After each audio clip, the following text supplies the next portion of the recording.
ఓం నమో వెంకటేశాయ. ఏడుకొండలవాడ వెంకటరమణ గోవింద గోవింద. శ్రీ శ్రీనివాస శ్రీ వెంకటేశ గోవింద గోవింద. కలియుగ ప్రత్యక్ష దైవం శ్రీనివాస పరబ్రహ్మ అనుగ్రహ విశేషంతో శ్రీమద్భాగవతంలో దశమస్కంధంలోని విశేషాలు యథాశక్తి తెలుసుకుంటూ ఉన్నాం.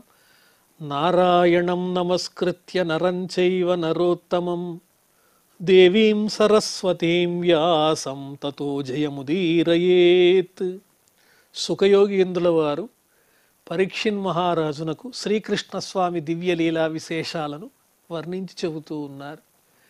కంసుని ద్వారా భయపడి దేశాలు పట్టిపోయినటువంటి ఆయా తమ వంశీయులైనటువంటి వాళ్ళు యదు వృష్ణి అంధక మధు దాశారహ కుకురాదికులైన బంధువర్గాన్నంతా చక్కగా పిలిపించి వాళ్ళని వాళ్ళ స్థానాల్లో నిలబెట్టాడు శ్రీకృష్ణ పరమాత్మ. బలరామునితో కలిసి వాళ్ళందరికీ కావలసిన సమస్త సౌకర్యాలు కలిగించాడు. వాళ్ళంతా భయాలు పోగొట్టుకుని ఉగ్రసేన మహారాజుల వారి యొక్క పరిపాలనలో శ్రీకృష్ణస్వామి బలరాముల యొక్క రక్షణలో హాయిగా ఉన్నారు. వీక్షంతో అహరహ ప్రీతాః ముకుందవదనాంబుజం నిత్యం ప్రముదితం శ్రీమత్ సదయస్మిత వీక్షణం. వాళ్ళ అదృష్టమే అదృష్టం. అహరహ ఎల్లప్పుడూ, ప్రతిరోజు, ప్రతిపూట ప్రీతాః ప్రేమతో ముకుందవదనాంబుజం వీక్షంతః శ్రీకృష్ణస్వామి దివ్యమైన ముఖారవిందాన్ని చక్కగా దర్శిస్తూ నిత్యం ప్రముదితం సదయస్మిత వీక్షణం. ఎలా ఉన్నది ఆ స్వామి ముఖము అంటే దయతో కూడిన, చిరునవ్వుతో కూడిన చూపు. అలాంటి ఆనందంతో కూడినటువంటి శ్రీకృష్ణస్వామి దివ్యమైన ముఖారవిందాన్ని ప్రతిపూట దర్శిస్తూ ఉన్నారు ఆ మధురలో ఉండేటువంటి ప్రజలందరూ. తత్ర ప్రవయసోప్యాసన్ యువానో అతిబల ఊజసః పిబంతోక్షై ముకుందస్య ముఖాంబుజ సుధాముహు. ఎంత చక్కటి ఉపమానం! అమృతం తాగినటువంటి వాళ్ళకి అలసట ఉండదు, మరణం ఉండదు. అలాగే మధురలో కూడా ఆ శ్రీకృష్ణస్వామిని దర్శించే వృద్ధులు కూడా యవ్వనాన్ని పొందినట్లుగా ఉన్నారు. ఎందువల్లంటే ఆ శ్రీకృష్ణుని యొక్క ముఖపద్మం అనేటువంటి అమృతాన్ని ఆస్వాదించటం చేత వయసు మళ్ళినటువంటి వాళ్ళు కూడా యువకుల వలె మిక్కిలి బలం కలిగినటువంటి వారై తమ నేత్రములతో నిరంతరము ఆ శ్రీకృష్ణస్వామి దివ్య దర్శనం చేసుకుంటూ తరించిపోతూ ఉన్నారని వర్ణిస్తున్నారు. అధనందం సమాసాద్య భగవాన్ దేవకీ సుతః సంకర్షణశ్చ రాజేంద్ర పరిష్వద్య ఇదమూచతు. దేవకీ వసుదేవుల్ని చెరనించి విడిపించి వాళ్ళని ఓదార్చారు.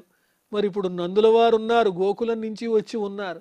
ఆ నందుల వారి దగ్గరికి వెళ్ళారు బలరామకృష్ణులు ఇద్దరూ కూడా వెళ్ళి సంకర్షణశ్చ దేవకీ సుతః నందం సమాసాద్య. శ్రీకృష్ణుడు బలరాముడు నందుని దగ్గరికి వెళ్ళి పరిష్వద్య ఆయన్ని కౌగిలించుకుని ప్రేమగా ఇదమూచతు ఇలా మాట్లాడుతున్నారు.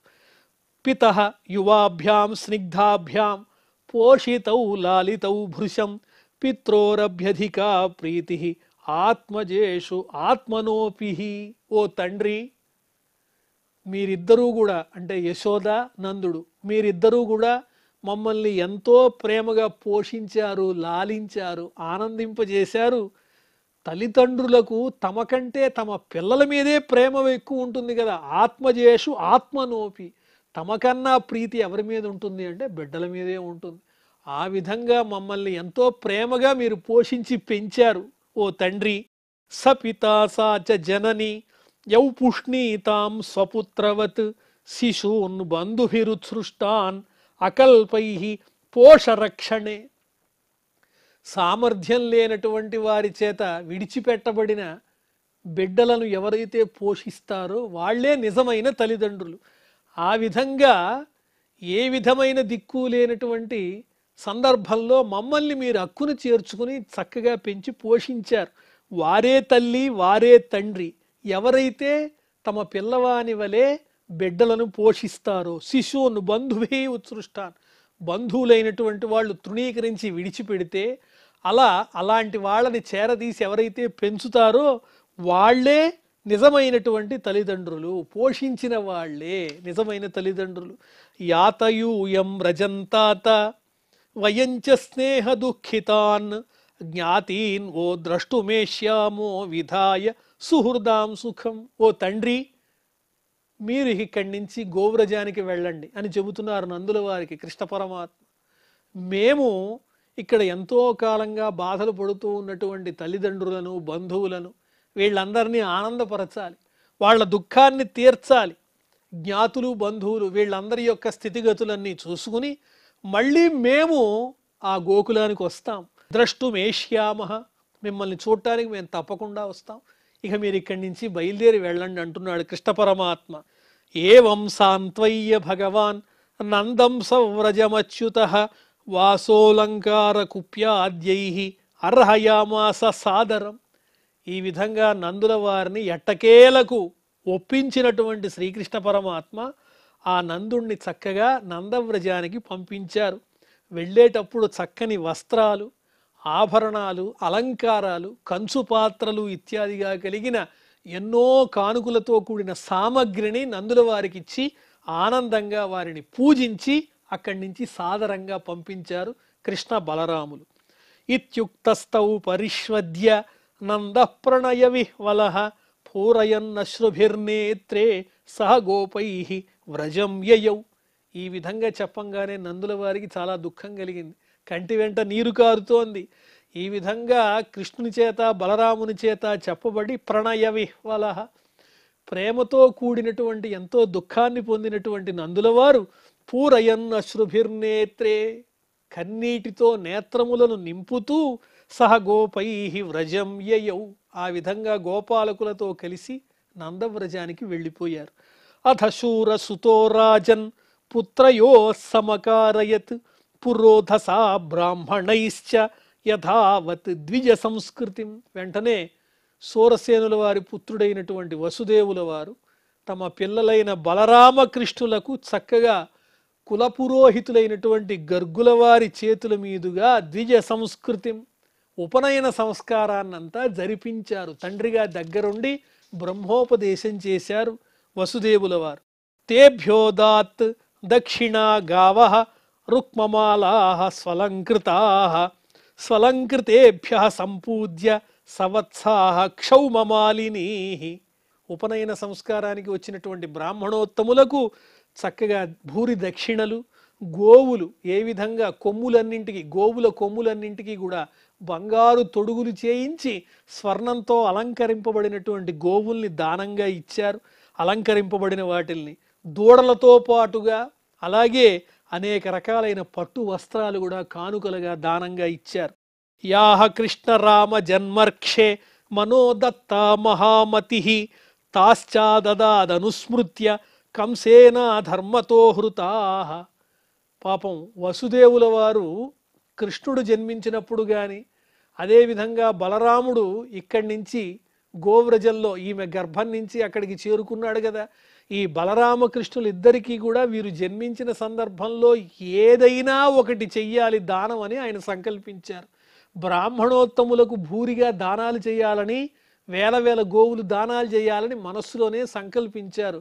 ఆ సంకల్పం అప్పుడు మనస్సులో నెరవేరింది కానీ ప్రత్యక్షంగా చేయలేకపోయారు. అప్పుడు ఏవేవైతే చేయలేకపోయారో ఈ శ్రీకృష్ణుడు జన్మించినప్పుడు ఆయన స్మరించినవన్నీ ఇప్పుడు చక్కగా తాను అనుకున్న దానాలన్నీ సంతృప్తిగా చేశారు.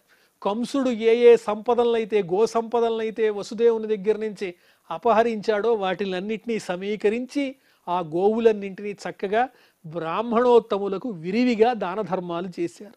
తతశ్చ లబ్ధ సంస్కారౌ ద్విజత్వం ప్రాప్య సువ్రతౌ గర్గాత్ యదుకులాచార్యాత్ గాయత్రం వ్రతమాస్థితౌ. ఈ విధంగా సంస్కారాన్ని పొంది, ఉపనయన సంస్కారాన్ని పొందినటువంటి బలరామకృష్ణులు అప్పుడు ద్విజులుగా పేర్కొనబడుతున్నారు. ద్విజులు అంటే ఈ రెండవ సంస్కారం పూర్తయిన తర్వాత ద్విజులని పిలువబడతారు. ఈ విధంగా ద్విజత్వాన్ని పొందినటువంటి వారై గర్గాత్ యదుకులాచార్యాత్, యదువంశానికి పురోహితులైనటువంటి గర్గుల వారే దగ్గరుండి ఇదంతా జరిపించారు. గాయత్రం వ్రతమాస్థితౌ, వెంటనే బ్రహ్మచర్య దీక్షను కలిగి ఉన్నారు బలరామకృష్ణులు. అంటే ఇంకా విద్యాభ్యాసం చెయ్యాలి. ప్రభవౌ సర్వ విద్యానాం సర్వజ్ఞౌ జగదీశ్వరౌ నాణ్యసిద్ధామలజ్ఞానం గుహమానౌ నరేహితై. వారికి తెలియని విద్యల, వారికి రాని విద్యల ప్రభవౌ సర్వ విద్యానాం. బలరామకృష్ణులంటే సమస్తమైన విద్యలకు స్థానభూతులు, వాటిని సృష్టించినటువంటి వారు, అన్నీ తెలిసినటువంటి వారు, జగత్తుకు ప్రభువుల వంటి వారు. అలాంటి వాళ్ళు కూడా తమలో ఉన్నటువంటి ఆ దివ్యశక్తిని తమలోనే దాచుకుని సామాన్యమైనటువంటి బాలుల వలె విద్యాభ్యాసానికి సిద్ధమవుతూ ఉన్నారు. దివ్య లక్షణాలు కలిగినటువంటి ఆ పరమాత్మ స్వరూపులు మానవ సంబంధమైనటువంటి లక్షణాలతో ప్రవర్తిస్తున్నారు. సర్వజ్ఞులైనప్పటికీ ఏమీ తెలియనట్టుగా విద్యాభ్యాసానికి సిద్ధమవుతున్నారు. అథో గురుకులే వాసం ఇచ్ఛంతా ఉపజగ్మతు కాశ్యం సాందీపనిం నామ అవంతిపురవాసినం. ఆ తరువాత వసుదేవుల వారు బలరామకృష్ణుల్ని గురుకులంలో చేర్చారు. కాశ్యప గోత్రంలో జన్మించినటువంటి సాందీపని మహర్షి అనే వారి దగ్గర తన పుత్రుల్ని విద్యాభ్యాసానికి నియమించారు. ఆయన ఎక్కడుంటారు అంటే అవంతి నగరంలో నివసిస్తూ ఉంటారు. అలాంటి చోట వీరిద్దరికీ విద్య నేర్పటం కోసం గురుకులంలో చేర్పించారు. యథోపసాద్య తౌదాంతౌ గురౌ వృత్తి మనిందితాం గ్రాహయంతౌ ఉపేతౌ స్మ భక్త్యా దేవమివాదృతౌ. బలరామకృష్ణులు గురువుగారి దగ్గర వినయంతో కూడినటువంటి వారై, గురువు పట్ల ఏ విధమైనటువంటి వినయ విధేయతలు ఉండాలో ఆ విధమైనటువంటి వినయ విధేయతలతో కూడినటువంటి వారై గురువుగారు చెప్పినటువంటి వాక్యాన్ని వెంటనే గ్రహిస్తూ మానవులందరికీ ఆదర్శంగా ఉండే విధంగా గురువుల పట్ల వీరి ప్రవర్తన ఉంది. వాళ్ళు అవతార పురుషులైనప్పటికీ కూడా సామాన్యమైనటువంటి బాలు గురువుల దగ్గర ఎలా వినయంగా ఉండాలో అలా ఉన్నారు. అది చూస్తే, అది తెలుసుకుంటే గురువుల దగ్గర ఎలా ఉండాలో మనకు కూడా తెలుస్తుంది. అలా ఆదర్శం తెలిసే విధంగా గురువుల పట్ల వాళ్ళు ప్రవర్తించారు. భక్త్యా దేవమివాదృత్. గురువుని ఎలా చూచారు అంటే సాక్షాత్తు పరమాత్మ స్వరూపుడే గురువు అంటే అన్న విధంగా గురువుని సేవించారు. తయోః ద్విజవరస్తుష్టః శుద్ధభావానువృత్తిభిః ప్రోవాచ వేదానఖిలాన్ సాంగోపనిషదో గురుః. ఆ బ్రాహ్మణోత్తముడైనటువంటి సాందీపని మహర్షి కూడా ఎంతో సంతోషించి బలరామకృష్ణుల్లో ఉన్నటువంటి పరిశుద్ధమైనటువంటి ఆ గురుభావానికి, గురువు పట్ల ఉన్నటువంటి వినయభావానికి వారు కూడా ఆకర్షితులై సమస్తమైన వేదములను, ఉపనిషత్తులను, శిక్షా వ్యాకరణాది చక్కటి వేదాంగములను అన్నింటినీ సాంగోపాంగంగా బలరామకృష్ణులకు నేర్పించారు. వినయంతో గురువుని సమీపించి చక్కగా సేవిస్తే ఏ గురువుకైనా విద్యని సంపూర్ణంగా నేర్పాలనిపిస్తుంది. అవిధేయతగా ఉంటే తమకెంత తెలిసినా సంపూర్ణంగా చెప్పాలనిపించదు. ఒకవేళ చెప్పినా ఈ అవిధేయత వల్ల వాళ్ళకి అర్థం కాదు. కాబట్టి వినయ విధేయతలే విద్యని సంపాదించడానికి ప్రధానమైన సాధనాలు అవుతాయి అని బలరామకృష్ణులు నిరూపిస్తున్నారు. సరహస్యం ధనుర్వేదం ధర్మాన్యాయ పథాన్ తథా చాన్వీక్షికీం విద్యాం రాజనీతించ షడ్విధాం. రహస్యములతో కూడినటువంటి ధనుర్విద్యా రహస్యాలన్నీ వాళ్ళు నేర్చుకున్నారు. సమస్తమైన ధర్మాలు నేర్చుకున్నారు, న్యాయపరమైన విషయాలు నేర్చుకున్నారు, తర్క విద్యను అభ్యసించారు, 6 విధాలైనటువంటి రాజనీతిని కూడా నేర్చుకున్నారు. ఏమిటా 6 విధాలు అంటే సంధి, విగ్రహము, యానము, ఆసనము, ద్వైధీభావము, సమాశ్రయం అనే పేరు కలిగినటువంటి రాజనీతిలో ఉండేటువంటి మర్మాలనన్నింటినీ 6 విధాలుగా నేర్చుకున్నారు. సర్వం నరవర శ్రేష్టౌ సర్వ విద్యా ప్రవర్తకౌ సకృన్నిగదమాత్రేణ తౌ సంజగృహతు నృప. వాళ్ళిద్దరూ ఎలా నేర్చుకున్నారు విద్యని అంటే సమస్త విద్యలు అందరికీ తెలియజేసే సామర్థ్యం ఉన్న బలరామకృష్ణులు గురువుగారు విద్య చెప్పిన వెంటనే ఒకేసారి చెప్పంగానే వెంటనే దాన్ని ధారణ చేసినటువంటి వారై చక్కగా వేగంగా నేర్చుకుంటున్నారు. అహోరాత్రై చతుషష్ట్య సంయత్తౌ తావతీ కళాః గురుదక్షిణయాచార్యం ఛందయామాస తుర్నృప. 64 రోజుల్లో 64 కళలు కూడా నేర్చుకున్నారు. అహోరాత్రై, పగలు రాత్రి అనే భేదం లేకుండా 64 కళల్ని అనతి కాలంలోనే చక్కగా నేర్చుకుని గురువుగారు ఇన్ని విద్యలు నేర్పించారు, తమకు గురుదక్షిణ ఏం కావాలో చెప్పండి, మీకు తెచ్చిస్తాము అని కోరారు ఈ బలరామకృష్ణులు.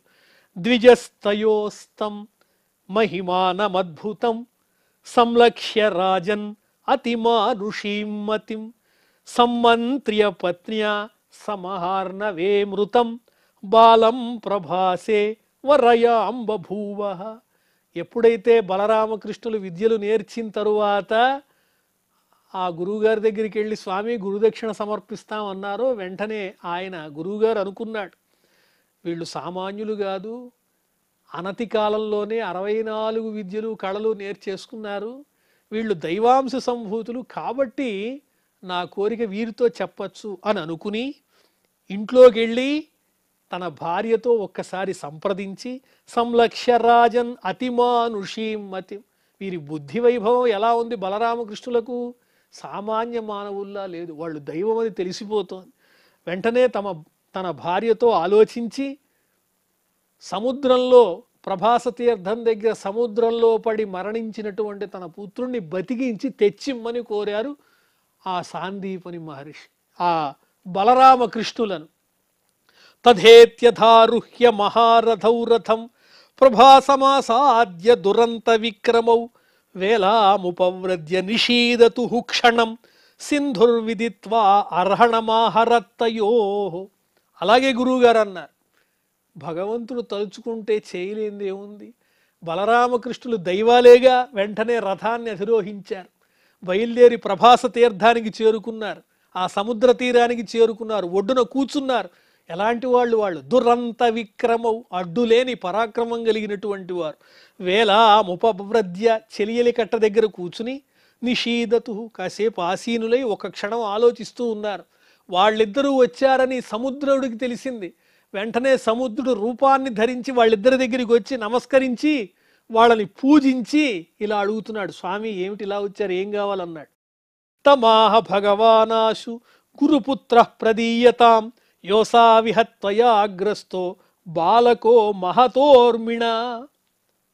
ఏం లేదు, మా గురువుగారి పుత్రుడు నీలోనే ఉండిపోయాడు, మరణించాడు, కాబట్టి నీలో ఉన్నటువంటి మా గురుపుత్రుడిని తిరిగి ఇచ్చేయని అడిగారు. యోసా విహ త్వయా అగ్రస్త, ఓ సముద్ర, నీ చేత మా గురుపుత్రుడు అపహరింపబడ్డాడు, నీలోనే అతను ఉన్నాడు, కాబట్టి ఆ గురుపుత్రుడిని మళ్ళీ తెచ్చియ్యి. నీ దారుణమైనటువంటి ఆ కెరటాలతో మా గురుపుత్రుణ్ణి నీవే మింగేశావు, మర్యాదగా మా గురుపుత్రుని తెచ్చి అని సముద్రుణ్ణి కోరారు బలరామకృష్ణులు. సముద్ర ఉవాచ, వెంటనే సముద్రుడు ఇలా అంటున్నాడు, అయ్యయ్యో అదేం కాదండి, నైవాహార్ష మహందేవ దైత్య పంచజనో మహాన్ అంతర్జలచర కృష్ణ శంఖరూపధరో అసుర. నేను మీ గురుపుత్రుణ్ణి అపహరించలేదు, నాలో ఈ సముద్రంలోనే ఒక రాక్షసుడున్నాడు, వాడి పేరు పంచజనుడు అనేటువంటి వాడు. ఆ దైత్యుడు ఈ సముద్ర జలాల్లోనే తిరుగుతూ ఉంటాడు. వాడి రూపం ఎలా ఉంటుందంటే శంఖం యొక్క ఆకారంలో ఉంటాడు. అలా వాడు ఆ సముద్రంలో సంచరిస్తూ మీ గురుపుత్రుణ్ణి అతడే మింగేశాడన్నాడు. ఆస్తే తేనాహృతో నూనం తచ్చుత్వా సత్వరం ప్రభు జలమావిశ్య తం హత్వా నాపశ్యత్ ఉదరే అర్భకం. ఎప్పుడైతే సముద్రుడు ఈ విధంగా చెప్పాడో వెంటనే సముద్రంలో ప్రవేశించి కృష్ణుడు ఆ పంచజనుడనేటువంటి రాక్షసుణ్ణి వెతికి వాణ్ణి సంహరించి పొట్ట చీల్చి లోపల చూశాడు. చూస్తే గురుపుత్రుడు అతని ఉదరంలో కనిపించలేదు. జలమావిశ్య తం హత్వా నాపశ్యత్ ఉదరే అర్భకం, అతని గర్భంలో గురుపుత్రుడు కనిపించలా. తదంగ ప్రభవం శంఖం ఆదాయ రథమాగమత్ తత సంయమనీం నామ యమస్య దయితాంపురీం. ఇట్లా కాదనుకుని శ్రీకృష్ణ పరమాత్మ అతని దేహం ద్వారా దొరికినటువంటి శంఖాన్ని తీసుకున్నాడు. శ్రీకృష్ణ పరమాత్మ ఆ పంచజనుడనేటువంటి రాక్షసుని ద్వారా పొందినటువంటి శంఖమే పాంచజన్యం అనే పేరు పొందింది. ఆ శంఖాన్ని, అతని దేహం నుంచి ఉద్భవించినటువంటి శంఖాన్ని తీసుకున్నటువంటి కృష్ణ పరమాత్మ సముద్రం నుంచి బయటకు వచ్చి రథాన్ని అధిరోహించాడు బలరామునితో కూడి. అక్కడి నుంచి ఇలా కాదు, సాక్షాత్తు మనం యమధర్మరాజు దగ్గరికే వెళ్ళాలి అని చెప్పి యముని యొక్క పట్టణానికి వెళ్ళాడు. ఆ పట్టణం పేరు ఏమిటంటే సంయమని అనే పేరు కలిగిన యమధర్మరాజు యొక్క ఇష్టమైనటువంటి పట్టణాన్ని చేరుకున్నాడు. యమధర్మరాజుని పిలిచాడు. గత్వా జనార్దన శంఖం ప్రదద్ధమౌ సహలాయుధ శంఖ నిర్హ్రాదమాకర్ణ్య ప్రజా సంయమనో యమః. ఆ శ్రీకృష్ణుడు బలరామునితో కలిసి ఆ యమపురికి వెళ్ళి సంయమని అనే పేరు కలిగిన యమధర్మరాజు నగరానికి వెళ్ళి శంఖాన్ని పూరించాడు. పూరించేటప్పటికీ ఆ శంఖనాదాన్ని విన్నటువంటి ఆ యమధర్మరాజు వచ్చేశాడు. ఎవరు ఆ యమధర్మరాజు? ప్రజల యొక్క జీవితాన్నంతా కూడా నియంత్రించేటువంటి వాడు, ప్రాణుల్ని శాసించేటువంటి వాడు. ఆ యముడు అక్కడికి వచ్చాడు. తయో సపర్యాం మహతీం చక్రే భక్త్యుపబృంహితాం ఉవాచ వనతః కృష్ణం సర్వభూతాశయాలయం లీలా మానుష హే విష్ణు యువయో కరవామకిం. వెంటనే యమధర్మరాజు అక్కడికి వచ్చి వాళ్ళిద్దరికీ నమస్కారం చేసి సపర్య చేసి భక్తితో వారికి నమస్కారం చేస్తూ వినయంతో తల వంచి ఈ విధంగా అడుగుతూ ఉన్నాడు. సమస్తమైన ప్రాణులకు ఆధారభూతుడు అయినటువంటి ఆ శ్రీకృష్ణ పరమాత్మను యమధర్మరాజు ఈ విధంగా కోరుతున్నాడు. ఓ లీలామానుష విగ్రహ స్వరూప శ్రీకృష్ణ, ఓ బలరామకృష్ణులారా, మీరు నా నగరానికి వచ్చిన కారణం ఏమిటి? నేను మీకు ఏ విధంగా సహాయపడాలి? ఏం కావాలో చెప్పండి అన్నాడు. శ్రీ భగవానువాచ. వెంటనే భగవంతుడిలా అంటున్నాడు. గురుపుత్రమిహానీతం నిజకర్మ నిబంధనం ఆనయస్వ మహారాజ మచ్ఛాసన పురస్కృత. మా గురుపుత్రుణ్ణి నువ్వు ఇక్కడికి తీసుకొచ్చావు, నీ నగరానికి తీసుకుని వచ్చావు. అతడి కర్మకు అనుసరించి నీవిక్కడికి తీసుకుని వచ్చావు. కానీ ఓ యమధర్మరాజ, మచ్ఛాసన పురస్కృత, నా శాసనాన్ని ఆధారంగా చేసుకుని నా ఆజ్ఞను స్వీకరించి వెంటనే మా గురుపుత్రుని మాకు అప్పగించు అని యమధర్మరాజుని కోరాడు శ్రీకృష్ణ పరమాత్మ. తథేతి తేనోపనీతం గురుపుత్రం యదూత్తమౌ దత్వా స్వగురవే భూయః వృణీష్వేతి తమూచతు. ఈ విధంగా యముని నగరమైనటువంటి సంయమని అనేటువంటి పట్టణానికి వెళ్ళినటువంటి బలరామకృష్ణులు యమధర్మరాజుని శాసించి తమ గురుపుత్రుణ్ణి యమలోకం నుంచి తీసుకుని వచ్చి గురువుగారికి అప్పగించి నమస్కారం చేసి, గురువుగారు మీ రుణం మేము తీర్చుకోలేము, మీ పుత్రుణ్ణి మీకు అప్పచెప్పాము ప్రాణాలతో, ఇంకా మీకేమన్నా కావాలా? మీరు ఏం కోరితే అది ఇవ్వటానికి సిద్ధంగా ఉన్నామని వినయంగా బలరామకృష్ణులు ఆ సాందీపని మహర్షిని ప్రార్థించారు. గురురువాచ. వెంటనే గురువుగారు ఇలా అంటున్నారు. సమ్యక్ సంపాదితో వత్స భవద్భ్యాం గురు నిష్క్రయ కోను యుష్మద్విధ గురోః కామానాం అవశిష్యతే. నాయన్లారా, ఓ బలరామకృష్ణులారా, గురువుగారి రుణాన్ని మీరు చక్కగా తీర్చుకున్నారు. అందులో ఏ విధమైనటువంటి సందేహము లేదు. చక్కగా మీ చేత గురు రుణం తీర్చుకోబడింది. మీలాంటి శిష్యులుంటే గురువులకు తీరని కోరికలు ఏమైనా ఉంటాయా? అది ఎంతటి పొందశక్యము గాని కోరికైనా తేలికగా సులభంగా అలవోకగా తీరిపోతుంది.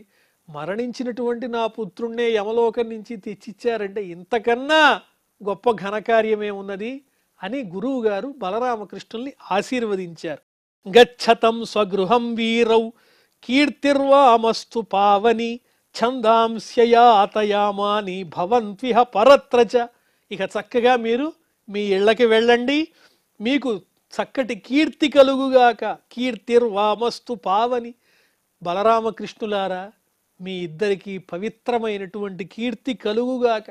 మీరు నేర్చుకున్నటువంటి విద్యలు ఏవైతే ఉన్నాయో అవి మీకు అక్కరకు వస్తాయి. ఈ లోకంలోనూ పరలోకంలోనూ ఎక్కడైనా కూడా నా దగ్గర మీరు నేర్చినటువంటి సమస్తమైన విద్యలు కూడా మీకు చక్కగా ఉపయోగపడతాయి. మీరు గురు రుణం చక్కగా తీర్చుకున్నారు నాయన. కాబట్టి హాయిగా మీరు ఇళ్ళకి వెళ్ళి రండి, ఇక మీ కార్యకలాపాల్లో నిమగ్నులవ్వండి అని గురువు గారు సాందీపని మహర్షి బలరామకృష్ణులకు ఆజ్ఞ ఇచ్చారు. ఆ విధంగా విద్యాభ్యాసం పూర్తి చేసుకున్నటువంటి బలరామకృష్ణులు గురు రుణం తీర్చుకుని అక్కడి నుంచి బయలుదేరారు. గురునాయేవ మనుజ్ఞాతౌ రథేన అనిల రంహస ఆయాతౌ స్వపురంతాత పర్జన్య నినదేన వై. ఈ రకంగా గురువుగారైనటువంటి సాందీపని మహర్షి చేత ఆజ్ఞ పొందినటువంటి బలరామకృష్ణులు వాయువేగంతో కూడినటువంటి రథాన్ని అధిరోహించి విద్యాభ్యాసాన్ని పరిపూర్ణం చేసుకుని మళ్ళీ తమ నగరానికి చేరుకున్నారు రథం మీద. ఆ రథము యొక్క శబ్దం ఎలా ఉన్నది అంటే పర్జన్య నినదేనవై, మేఘుని యొక్క శబ్దం ఎలాగైతే గంభీరంగా ఉంటుందో అలాంటి గంభీర స్వరంతో కూడినటువంటి రథం మీద బలరామకృష్ణులు ఇద్దరూ కూడా గురుకులం నుంచి తమ నగరానికి పట్టణానికి చేరుకున్నారు. సమనందన్ ప్రజా సర్వాః దృష్ట్వా రామజనార్దనౌ అపశ్యంత్యో బహ్వః నీ నష్టలబ్ధధనా ఇవ. ఈ విధంగా ఇక ప్రజలందరూ కూడా గురుకులం నుంచి తిరిగి వచ్చినటువంటి బలరామకృష్ణుల్ని చూచి ఆనందించారు. వాళ్ళ నేత్రాలకు ఉత్సవం అయిపోయింది. ఇన్నాళ్ళు బలరామకృష్ణుల్ని మేము చూడలేదు, వీళ్ళు విద్యాభ్యాసానికి వెళ్ళారు, ఆయన్ని చూడక మాకు ఎంతో కష్టంగా ఉంది. ఇప్పటికి మళ్ళీ నగరంలో బలరామకృష్ణులు ప్రవేశించారు. ఈ పట్టణానికి అంతటికీ కూడా పండుగ, కాంతి వచ్చింది, మా శరీరంలో కూడా శక్తి వచ్చింది. బలరామకృష్ణులు లేకపోతే అక్కడ తేజస్సు లేనట్టే అని పోగొట్టుకున్నటువంటి తమ సంపదలు దొరికిన వాళ్ళు ఏ విధంగా సంతోషిస్తారో అదేవిధంగా విద్యాభ్యాసానికి వెళ్ళి తిరిగి వచ్చినటువంటి బలరామకృష్ణుల్ని చూచి ప్రజలందరూ కూడా ఆ విధంగా సంతోషించారు, ఆనందించారు. మరి ఆ తరువాత ఏం జరిగిందో మనం చక్కగా శ్రీకృష్ణస్వామి దివ్య లీలా విశేషాలను తెలుసుకునే ప్రయత్నం చేద్దాం. ప్రస్తుతం క్షమా ప్రార్థనాదులతో ఈ కార్యక్రమాన్ని పరిసమాప్తం చేసుకుందాం. అథ క్షమా ప్రార్థన. యదక్షర పదభ్రష్టం మాత్రాహీనంచ యద్భవేత్ తత్సర్వం క్షమ్యతాం దేవ నారాయణ నమోస్తుతే. శ్రియఃకాంతాయ కళ్యాణ నిధయే నిధయేర్ధినాం శ్రీవేంకట నివాసాయ శ్రీనివాసాయ మంగళం.